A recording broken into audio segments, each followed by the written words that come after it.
Hai hai hai Sobat Setia, kembali lagi bersama saya Diana Rizka di Kampus Talk Setia. Oke, pada kesempatan kali ini kita akan membahas tentang KKU nih. Baik itu dari proses, kegiatan, maupun benar gak sih banyak yang cinlok selama masa KKU? Dan pada kesempatan kali ini kita akan berbincang nih dengan Bapak Asrai Maros Sos MSI. Halo Pak. Halo. Apa kabar nih Pak? Sehat? Alhamdulillah sehat. Keluarga sehat Pak?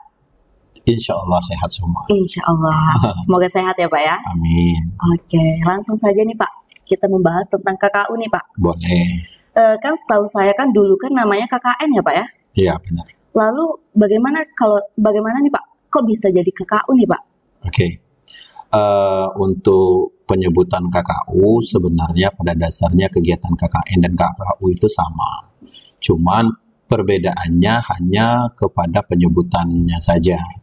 Kata KKU itu sendiri kalau kita panjangkan yaitu dari singkatan kuliah kerja usaha. Sedangkan KKN itu sendiri kuliah kerja nyata. Cuman kita mengadopsi, STIA itu sendiri mengadopsi kata KKU karena konotasi KKN itu di zaman Orde Baru agak kurang bagus. Karena apa? Karena dari kata kolusi, korupsi, dan nepotisme. Nah, hal ini tentunya untuk menghindar persepsi di tengah masyarakat. Jadi kita buatlah untuk STIA itu sendiri KKU, tapi pada dasarnya kegiatannya sama. Oh, jadi cuma namanya aja yang berbeda nih ya Pak ya? Iya, namanya saja yang berbeda. Di kampus lain juga berubah atau tetap KKN ya Pak? Sebenarnya di beberapa kampus lain yang saya ketahui itu masih ada penyebutan yang KKN, ada juga yang penyebutannya Kukerta, ada juga yang KKU. Itu menyesuaikan tergantung nomenklatur atau tergantung bagaimana kampus itu menyikapi hal ini tentunya. Ya, ini hanya penyebutan saja sebenarnya. Iya. Proses sama kegiatannya sama aja. Sama aja ya. Oke, kalau untuk KKU tahun ini konsepnya seperti apa nih Pak? Baik, KKU tahun ini konsepnya itu kita tematik. Alhamdulillah 3 tahun ini konsep kita selalu tematik, yang mana pada program KKU tematik ini biasanya setiap tahun itu berbeda-beda temanya, tergantung kebutuhan masyarakat dan kebutuhan di lapangannya seperti apa. Kalau boleh sedikit saya bercerita, tahun ini KKU kita mengusung konsep yaitu Desa Membangun, yang mana pada konsep ini kita ambil tematik ini, di dalamnya ada 3 sub besar yang menjadi fokus konsep kita saat kita KKU nanti. Yang pertama yaitu desa wisata, yang mana maksud di sini adalah desa-desa yang memiliki potensi wisata. Nanti kita tempatkan mahasiswa kita di sana untuk KKU, yang nantinya mereka berusaha untuk mengembangkan atau memperkenalkan pariwisata yang ada di desa tersebut. Sedangkan sub yang kedua, fokus kita kepada ekonomi kreatif. Biasanya di sini kita minta kepada mahasiswa untuk melihat sumber-sumber ekonomi di tengah masyarakat, khususnya ekonomi kreatif, misalnya kerajinan, makanan, yang nanti mungkin bisa jadi itu menjadi ciri khas dari desa tersebut. Nah, yang terakhir adalah pengabdian masyarakat, yang mana pada konsep ini kita harapkan kepada mahasiswa, ini kan tridharma yang ketiga, pengabdian. Nah, jadi kalau KKU ini sangat erat kepada implementasi daripada tridharma yang ketiga, yaitu pengabdian. Nah, di sini nanti juga mahasiswa diminta untuk melakukan pengabdian kepada masyarakat, yang mana nanti temanya diserahkan kepada dosen pembimbing lapangan atau DPL untuk menentukan temanya apa. Tentunya dosen-dosennya juga akan terlibat pada kegiatan tersebut. Tadi kan tema tahun ini Desa Membangun ya Pak ya? Benar. Maksud dari Desa Membangun ini apa sih Pak? Nah, maksud Desa Membangun seperti yang saya sampaikan di awal tadi, Desa Membangun ini ya arti kata kita menempatkan mahasiswa bersama-sama dengan pemerintahan desa dan masyarakat untuk ikut membangun desa ini dengan 3 pilihan tadi, desa wisata, ekonomi kreatif, dan pemberdayaan masyarakat, seperti itu. Oke, kalau tahun ini kan COVID sudah mulai berkurang nih ya Pak ya. Lalu bagaimana dengan konsep yang tahun-tahun kemarin nih Pak? Oke, Baik, kalau terkait dengan tematik atau konsep, ya memang setiap tahun kita itu berbeda-beda. Kalau tahun sebelumnya, itu pada tahun 2021, itu kita mengusung konsep KKU tematik hybrid, di mana di sini mahasiswa diminta untuk memilih apakah mereka ingin KKU secara online atau KKU-nya langsung ke lapangan. Tema ini kami pilih pada tahun sebelumnya karena mengingat pandemi COVID pada masa itu walaupun sudah melandai angkanya, tetapi juga masih ada risiko untuk tertular. Sedangkan tahun 2020 itu konsep kita penuh KKU online. Ya kita tahu bahwasanya pada tahun 2020 pandemi masih sangat meningkat pada masa itu. Tentunya kami berpikir keras pada masa itu untuk kegiatan KKU tetap berjalan. Akhirnya kami memilih temanya adalah tema KKU online seperti itu. Kalau boleh tahu KKU online itu bagaimana nih Pak? Kan keseringan kan KKU-nya online offline gitu ya Pak ya, langsung ke lapangan. Lalu bagaimana dengan kalau KKU online ya Pak? Baik. KKU online ini sendiri sebenarnya KKU pada dasarnya sama, yaitu bagaimana kita melakukan pengabdian kepada masyarakat. Cuman kalau KKU online ini mereka tidak ditempatkan pada tempat yang ditetapkan oleh kampus, tetapi mereka ditempatkan di tempat domisili mereka.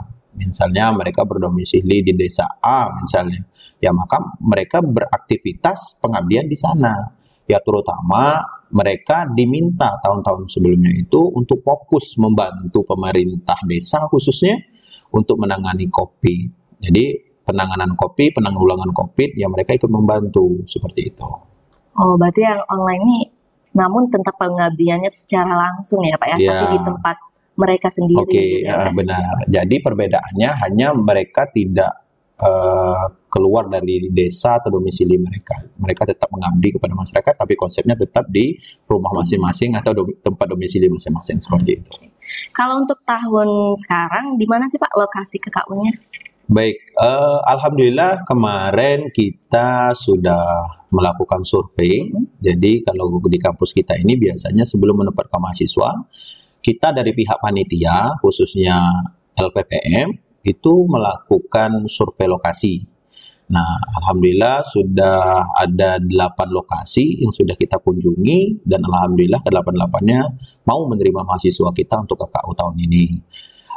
Bisa saya jabarkan untuk desa yang ada di Kabupaten Bungo, itu ada 3 desa, yaitu Desa Lubuk Beringin, Desa Timbulasi, dan Desa Sungai Telang. Nah, sedangkan untuk Tebo, Kabupaten Tebo maksud saya, yaitu ada di Desa Jambu dan Teluk Kembang Jambu, 2 desa. Dan yang terakhir untuk Kabupaten Merangin sendiri ada 3 desa. Yang pertama Desa Sikancing, yang kedua Sikancing Ilir, yang ketiga Beringin Sanggul. Nah, itulah desa-desanya.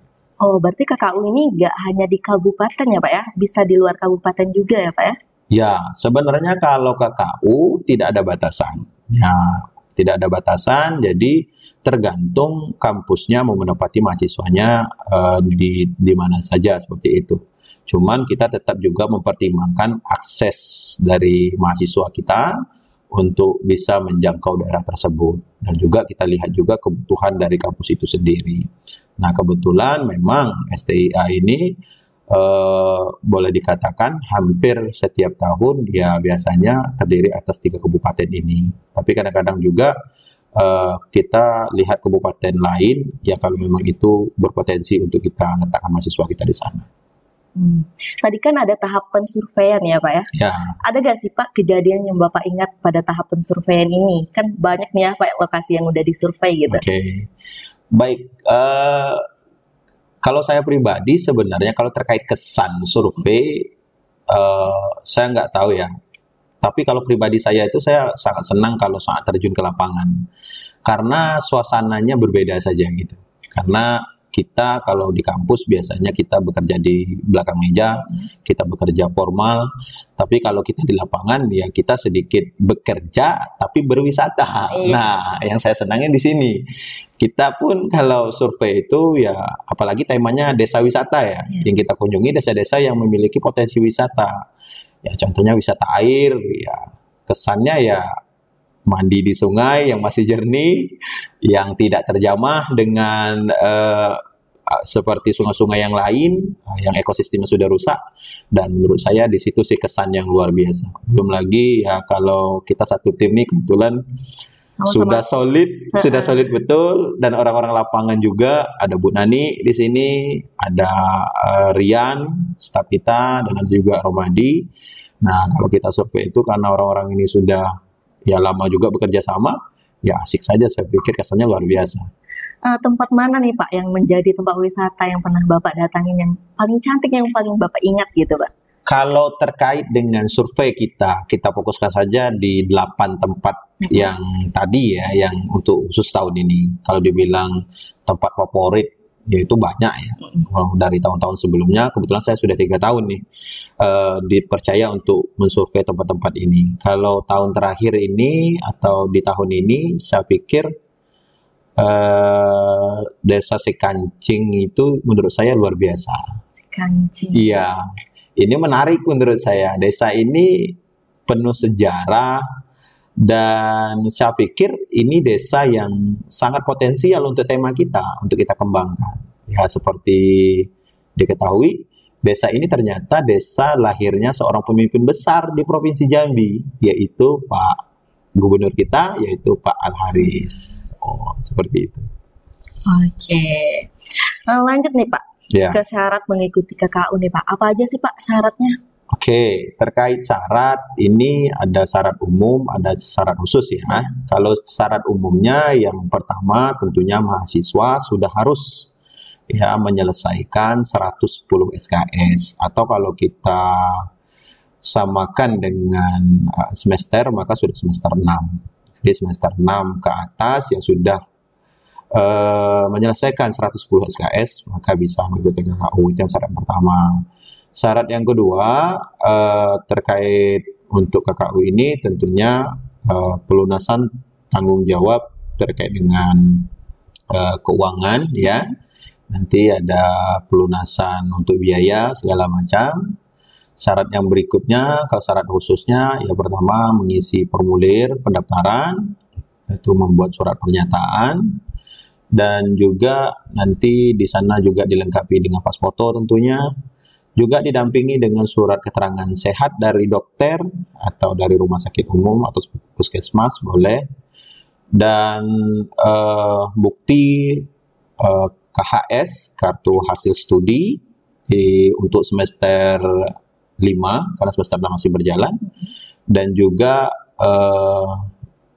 KRS ya, KRS-nya sampai semester 6. Oke, tadi kan ada pembiayaan gitu ya Pak ya? Iya. Bagaimana dengan mahasiswa yang belum mampu nih Pak melunasi pembiayaan tersebut nih Pak? Oke, terkait ini tentunya kita juga menyadari bahwasannya mahasiswa kita di era pandemi juga banyak mahasiswa kita yang secara ekonomi keluarga tentunya ikut mempengaruhi hal ini. Jadi kalau bagi mahasiswa belum mampu melunasi 100% dari pembiayaan, maka mereka boleh ya atau bisa diberi dispensasi untuk pembayaran. Misalnya mereka nanti bisa bayarnya setengah misalnya dari jumlah yang ditetapkan, maka mereka boleh menghadap ke bagian paket 2 khususnya bidang keuangan, nanti ditemuin juga bidang akademik. Nah nanti insya Allah mereka bisa untuk mengikuti KKU pada tahun ini seperti itu. Berarti ada dispensasi ya Pak ya dari kampus ya Pak ya? Selalu ada ya. Oke, kalau untuk waktu pendaftarannya kapan nih Pak? Baik, untuk pendaftaran sendiri itu bagi mahasiswa peserta KKU itu dimulai tanggal 6 Juni hingga 30 Juni 2022. Sedangkan untuk dosen pembimbing lapangan atau DPL itu mulai tanggal 20 hingga tanggal 25. Yang nantinya para peserta yang sudah terdaftar ini dan para DPL ini sebelum ke lapangan tentunya akan kita berikan pembekalan, baik pembekalan DPL maupun pembekalan bagi mahasiswa. Oh, jadi sebelum KKU ada pembekalan ya Pak ya? Ya benar, sebelum KKU itu ada pembekalan. Pada tanggal berapa nih Pak kalau pembekalannya Pak?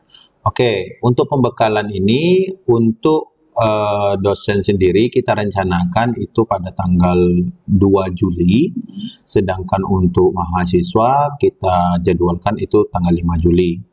Yang mana di pembekalan ini sangat penting, karena disinilah nanti kita akan menyampaikan terkait tema yang kita pilih pada tahun ini. Jadi kita ingin menyelaraskan ya, konsep ini harus tersampaikan dengan baik dengan DPL, yang nantinya DPL di lapangan akan tersampaikan dengan baik dengan mahasiswa. Jadi di proses pembekalan ini akan disampaikan semua hal terkait dengan pelaksanaan KKU yang akan diadakan pada tahun ini. Oke, berarti pembekalan ini bukan hanya untuk mahasiswa nih ya Pak ya? Ya, benar. Jadi pembekalan ini nanti dibagi dua. Jadi ada pembekalan untuk dosen pembimbing lapangan dan ada juga untuk mahasiswa seperti itu. Oke, lanjut nih Pak, tentang mahasiswa yang ada pekerjaan nih Pak. Misal nih mahasiswa ini ada kerjaan di sini gitu, menetap di sini. Boleh gak sih Pak mahasiswa tersebut menyesuaikan tempat KKU-nya nih Pak? Oke. Ini menurut saya fenomena yang setiap tahunnya yang sangat sangat menarik untuk dibahas terkait dengan mahasiswa yang bekerja. Seperti yang kita ketahui bahwasanya di kampus kita ya tidak hanya mahasiswa murni yang arti kata yang tidak bekerja, tapi kebanyakan juga ada yang beberapa orang mahasiswa kita yang bekerja, khususnya yang di reguler 3. Baik, bagi mahasiswa yang bekerja ini biasanya kita memprioritaskan mereka untuk ditempatkan di tempat yang tentunya bisa mereka jangkau, KKU-nya tetap bisa dijalankan, pekerjaannya tetap bisa mereka lakukan. Tetapi tentunya nantinya kami juga berharap untuk KKU ini bagi mahasiswa yang bekerja ya untuk memaksimalkan perannya tentunya, karena yang mereka di sisi waktu ya agak sulit juga terkadang mereka sambil bekerja untuk KKU juga. Nah, jadi harapan kami mereka harus lebih ekstra masalah manajemen waktu saja sih sebenarnya. Berarti dari kampus pun akan menempatkan ke tempat yang bisa dijangkau nih ya Pak? Iya, tentunya seperti itu. Kita tetap memprioritaskan pekerjaan mereka, tetapi juga kampus juga jangan sampai terabaikan tugas-tugasnya, terutama pengabdiannya ini. Seperti itu. Kalau sistem pembagian kelompok KKU ini bagaimana nih Pak? Mungkin ada mahasiswa yang ingin ditempatkan bersama Ayang atau bagaimana nih Pak? Oke. KKU itu menarik menurut saya ya, di samping saya pribadi pun momentum terindah saat kuliah menurut saya saat KKU ini. Karena apa? Karena pada saat KKU ini kita akan ditempatkan satu tempat yang dalam waktu yang cukup lama sehingga berpotensi seperti yang kamu sampaikan tadi. Terkait dengan penempatan itu ada beberapa pertimbangan. Ada 4 hal yang kami pertimbangkan untuk menempatkan mahasiswa di suatu lokasi atau saat kami membagi kelompok nanti. Yang pertama yaitu yang kami pertimbangkan adalah kemampuan dari mahasiswa itu sendiri. Jadi seperti yang kita ketahui, setiap manusia itu kan berbeda. Setiap manusia itu memiliki kemampuan pada bidangnya, ya kan? Semua orang itu pintar, tapi pintar pada bidangnya. Nah, kita berusaha pertimbangan pertama menempatkan mahasiswa berdasarkan kemampuannya dulu, ya. Jadi nggak mungkin nih satu kelompok kemampuannya misalnya di bidang public speakingnya bagus, atau bicara depan umumnya bagus, terus kita kelompokkan satu tempat. Nanti satu kelompok lagi misalnya kita tempatkan bagi mahasiswa yang rajin kerja lapangan. Kan nggak etis juga rasanya, karena kita berusaha membagi sesuai kemampuannya. Jadi satu kelompok itu ada yang pintar berbicara, ada yang pintar untuk ngelobi, ada yang pintar di lapangan, dan lain sebagainya. Itu pertimbangan yang pertama. Pertimbangan yang kedua yang harus kami lihat adalah terkait dengan jenis kelamin. Ini penting. Nggak mungkin satu kelompok itu perempuan semua, atau satu kelompok itu laki-laki semua. Mengingat pekerjaan di tengah masyarakat ada yang berhubungan dengan laki-laki, ada berhubungan dengan perempuan. Seperti kalau kita tahu di desa bahwasanya ya terkait program PKK saja. Kan ibu-ibu atau perempuan tentu lebih paham atas program-program ini. Dan tentunya kalau untuk laki-laki tentunya acara ya bersifat bapak-bapak yasinan misalnya, yasinan bapak-bapak gitu kan. Nah, tentunya jenis kelamin ini juga kita harus perhatikan ya. Terus pertimbangan yang ketiga yaitu keseimbangan reguler. Nah, di kampus kita kan ada tiga nih. Ada reguler 1, 2, dan 3. Nah, terkait reguler ini kami menempatkan sebuah posko itu nanti ada reguler 1, 2, dan 3. Jadi kompleks satu kelompok itu. Dan juga perhatian kami yang terakhir yaitu terkait dengan pekerjaan. Seperti yang saya sampaikan di awal tadi ya, bahwasanya nggak mungkin nih yang bekerja satu kelompok. Nanti kalau yang bekerja satu kelompok, saat jam kerja datang, maka besar kemungkinan posko kita kosong. Nggak mungkin kan? Jadi kami berusaha yang bekerja ini kami bagi rata, yang bisa mereka jangkau, nanti mereka bisa izin untuk melakukan pekerjaannya, tetapi posko tetap berjalan programnya seperti itu. Oh, berarti ada beberapa hal yang harus dipertimbangkan. Ya, ada beberapa hal harus dipertimbangkan. Nggak bisa langsung di ACC aja ini ya, Pak? Nggak bisa, boleh minta. Jadi, semua mahasiswa tanpa terkecuali boleh meminta kepada panitia untuk ditempatkan di mana, tetapi tetap panitia akan mempertimbangkan atas permintaan tersebut. Kan tidak semua permintaan bisa dikabulkan. Iya. Ya kan? Tapi ada yang menarik pertanyaan kamu tadi, kalau tidak salah saya, terkait dengan AWW ya, pasangannya. Oke, apakah boleh penempatannya satu pasangan? Nah, ini sangat krusial. Nggak bisa dipungkiri lah ya. Kalau di kampus itu berbeda di sekolah, ya kan? Walaupun orang bilang masa-masa indah itu ada di sekolah. Menurut saya masa indah itu juga ada di KKU. Nah, terkait dengan pasang-pasangan itu sebenarnya nggak bisa kita hindari sebenarnya. Yang namanya orang saling suka, tentunya kita juga nggak punya hak untuk ngelarang itu. Tetapi kalau sudah terdeteksi dari awal, kita berusaha untuk tidak ditempatkan satu tempat. Mengingat bahwasanya kita ke desa itu kan adat istiadatnya kan masih kental tuh. Bahkan ada beberapa desa yang untuk tahun ini khususnya yang memang masih sangat awam terkait dengan maksudnya kedekatan antar remaja laki-laki dan perempuan. Nah, kalau ada yang pasangan di posko nanti ya tentunya agak kurang baik untuk kitanya dan juga memberi dampak yang tidak positif bagi desa. Nah, seperti itu. Jadi bagi yang punya pasangan, diam-diam aja, ya, Pak. backstreet mungkin ya kan, diam-diam. Iya. Nanti kalau ketahuan sama penitia ya siap-siap untuk gitu dipisah. Ya, LDR sementara lah gitu ya kan. Balik-balik dari KKU beda lagi pasangannya, Pak. Banyak nah, ini fenomena ini ya banyak terjadi. Bahkan tim kita juga ya kan mengalami hal itu dulu. Nggak perlu saya sebutkan. Salah satu tim kita dulu pernah mengalami hal ini. Karena kenapa ya? Karena itu tadi di usia yang relatif sudah dewasa ya kan, memang sudah masanya. Ya apalagi kita berbicara ya era sekarang, saya pikir nggak berbeda ya dengan dulu, bahwasanya kalau nggak kuliah mungkin udah nikah gitu kan gitu. Nah jadi untuk mencari pasangan banyak ya seperti itu. Bahkan ingin dikelompokkan di kelompok yang tertentu gitu. Nah itu juga banyak. Jadi kalau cinta lokasi istilah anak muda zaman sekarang itu banyak sekali terjadi. Bahkan ada yang sampai nikah. Nah itu menurut saya sih sekali mendayung 2-3 pulau didapati, bukan didapati ya. KKU-nya selesai, pasangan juga dapat untuk pendamping wisuda dan pendamping hidup tentunya. Berarti benar dong Pak, kalau KKU itu kisah cinta yang terfasilitasi ya Pak ya? Masya Allah. Kalau terkait ini saya pikir bisa jadi sih, bisa jadi. Karena apa? Momennya adalah untuk melaksanakan tugas, tetapi ada apa ya dia bilangnya keuntungan terselubung lah ya kan mendapatkan pasangan. Tapi ya itu seperti yang saya sampaikan tadi, kampus pun tidak ekstrim untuk melarang itu, tetapi kalau terdeteksi dari awal, ya kita berusaha untuk dipisahkan sementara. Mengingat, yaitu tadi kita menjaga nama baik STIA, alma mater kita, dan juga menjaga budaya masyarakat yang kita akan kunjungi.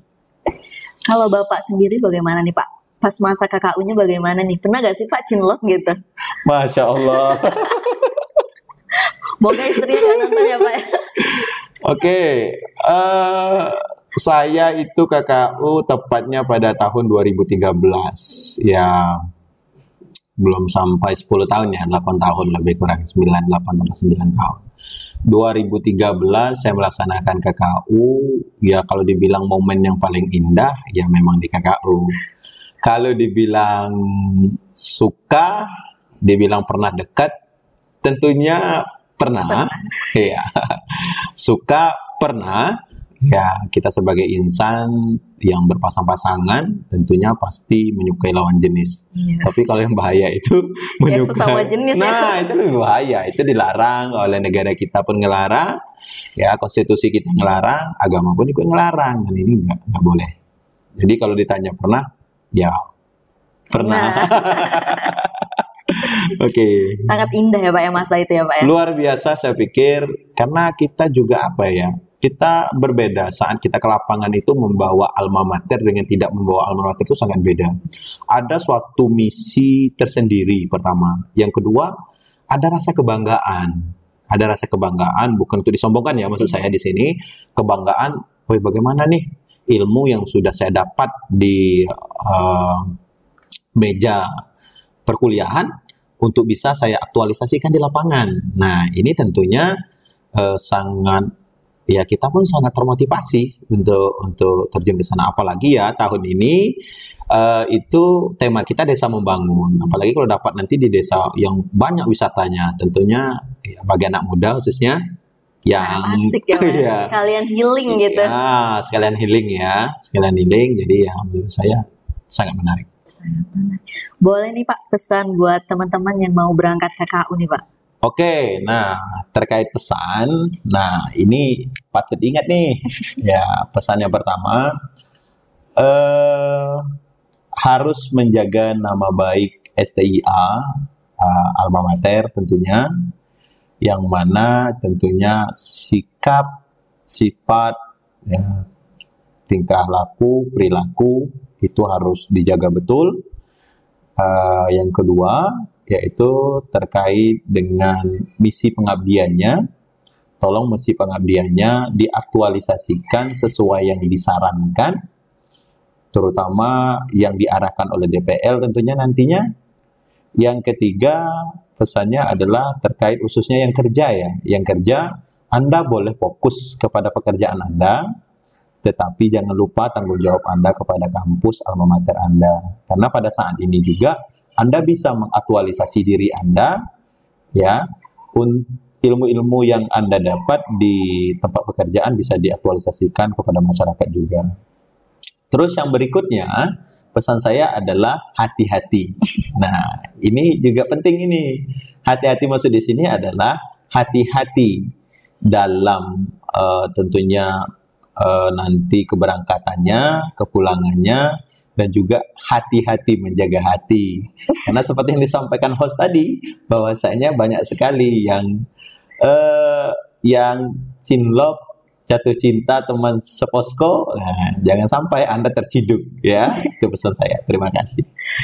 Oke, terakhir nih Pak, boleh nih Pak kalimat motivasi untuk mahasiswa nih Pak. Oke, baik.